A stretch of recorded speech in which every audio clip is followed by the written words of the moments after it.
Shalom, selamat pagi anak-anak kelas 6. Hari ini kita akan kembali belajar agama. Kita berdoa bersama-sama. Tuhan Yesus, terima kasih kami kembali berdoa hari ini, menyerahkan untuk kegiatan belajar kami. Biarlah kiranya Tuhan yang menolong, Tuhan yang memberkati, supaya kami boleh belajar dengan baik. Dalam nama Tuhan Yesus Kristus kami berdoa, haleluya, amin. Ya, anak-anak, mari kita siapkan buku cetak. Kita akan melanjutkan pelajaran kita di halaman yang ke-9. Kita lanjut di bab yang kedua, yaitu tentang ibadah di dalam perjanjian baru. Bab sebelumnya kita sudah belajar tentang ibadah di dalam perjanjian lama ya. Di dalam Roma pasal 12 ayatnya yang ke-1 dikatakan, karena itu saudara-saudara, demi kemurahan Allah, aku menasihatkan kamu supaya kamu mempersembahkan tubuhmu sebagai persembahan yang hidup, yang kudus, dan yang berkenan kepada Allah. Itu adalah ibadahmu yang sejati. Perhatikan di sini ya, di dalam buku cetaknya dituliskan Efesus ya, dituliskan juga Roma, ada kisah para rasul, tapi kita membaca Roma 12 ayat 1 sampai ayat yang kedua. Nah, di dalam firman Tuhan hari ini dikatakan bahwa tubuh kita ini adalah baiknya Allah. Kita harus menjaga supaya tetap kudus ya. Nah, ketika kita hidup berkenan di hadapan Tuhan, itu merupakan persembahan yang sejati. Nah, percuma kalau misalnya kita rajin beribadah, rajin berdoa, tetapi kelakuan kita masih terus berbuat dosa, masih terus berbohong, masih terus mencuri, masih terus menipu. Nah, artinya kita sedang membuat hati Tuhan sakit, membuat hati Tuhan sedih, karena kita tidak sedang beribadah dengan baik. Nah, ketika kita hidup berkenan di hadapan Tuhan, kita sudah menjaga kekudusan hidup kita, artinya kita sudah beribadah kepada Tuhan dengan baik. Nah, itulah ibadah kita yang sejati. Lanjut di halaman yang ke-10, anak-anak boleh perhatikan di bagian A, di situ tentang Yesus dan ibadah di sinagog ya. Nah, di atasnya anak-anak boleh perhatikan dan baca sendiri ya tentang kisah seorang Anne Frank ya. Nah, di bawah ini dijelaskan tentang pengertian sinagog ya. Sinagog itu adalah nama tempat beribadah orang Yahudi. Nah, mereka bersekutu, berkumpul bersama untuk membaca Taurat. Nah, di dalam sinagog, artinya sinagog itu merupakan satu gedung atau tempat berkumpulnya mereka untuk bersekutu bersama dengan orang-orang seiman dan kepada Tuhan. Mereka membaca firman Tuhan di situ. Nah, terus lanjut di halaman yang ke-11. Ada unsur-unsur dalam kebaktian sinagog. Nah, ada beberapa unsur, ada 5 ya, perhatikan. Pertama, pembacaan pengakuan iman Yahudi atau Shema. Terus doa, ada pembacaan hukum Taurat, ada targum atau penjelasan atau tafsiran dari pembacaan kitab suci, dan ada berkat. Ini adalah unsur-unsur yang dilakukan di dalam beribadah di sinagog ya.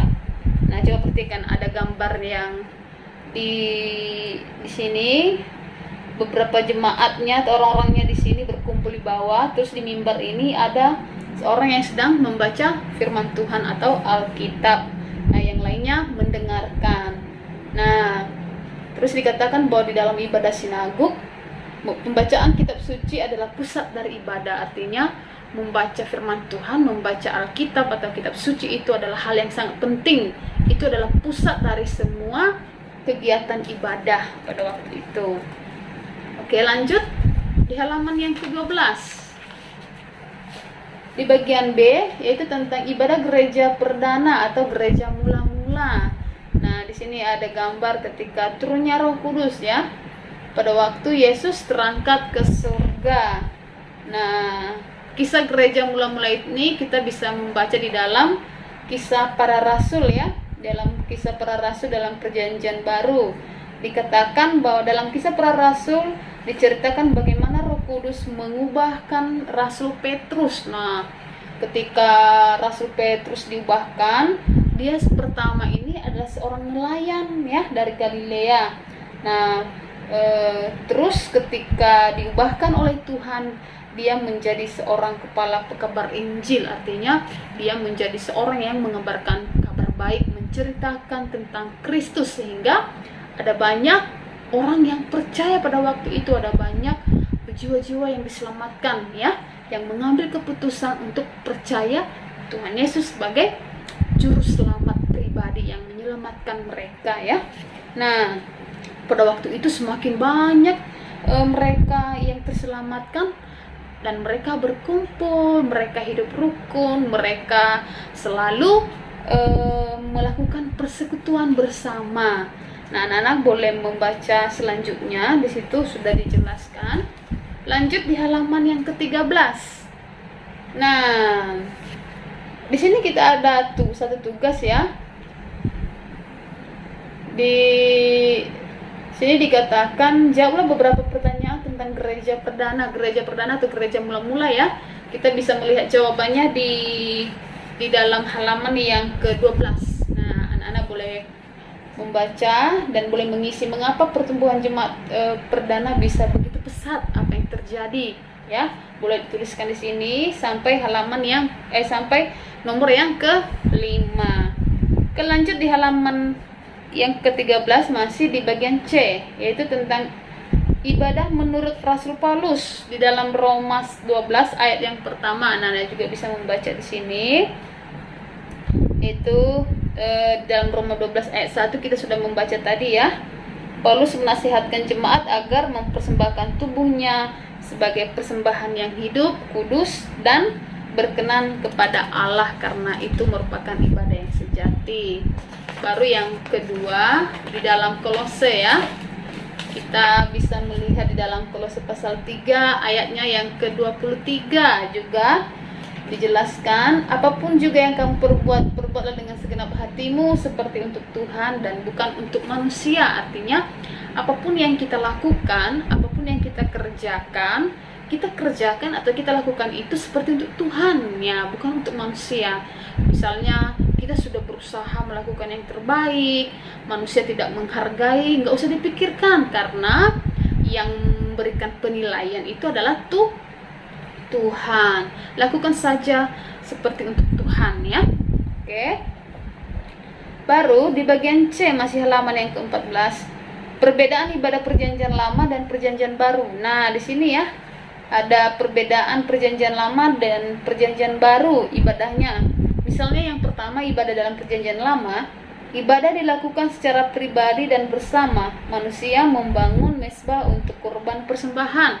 Sedangkan di dalam perjanjian baru, ibadah dilakukan secara berkelompok, di mana pusat ibadah adalah pengenangan akan Yesus Kristus. Nah, ada beberapa perbedaannya di sini ya. Anak-anak boleh perhatikan sendiri. Baru lanjut di halaman yang ke-15, anak-anak, sebagai akhir dari pelajaran kita hari ini, yaitu tuliskan pengalaman saat mengikuti ibadah di hari Minggu.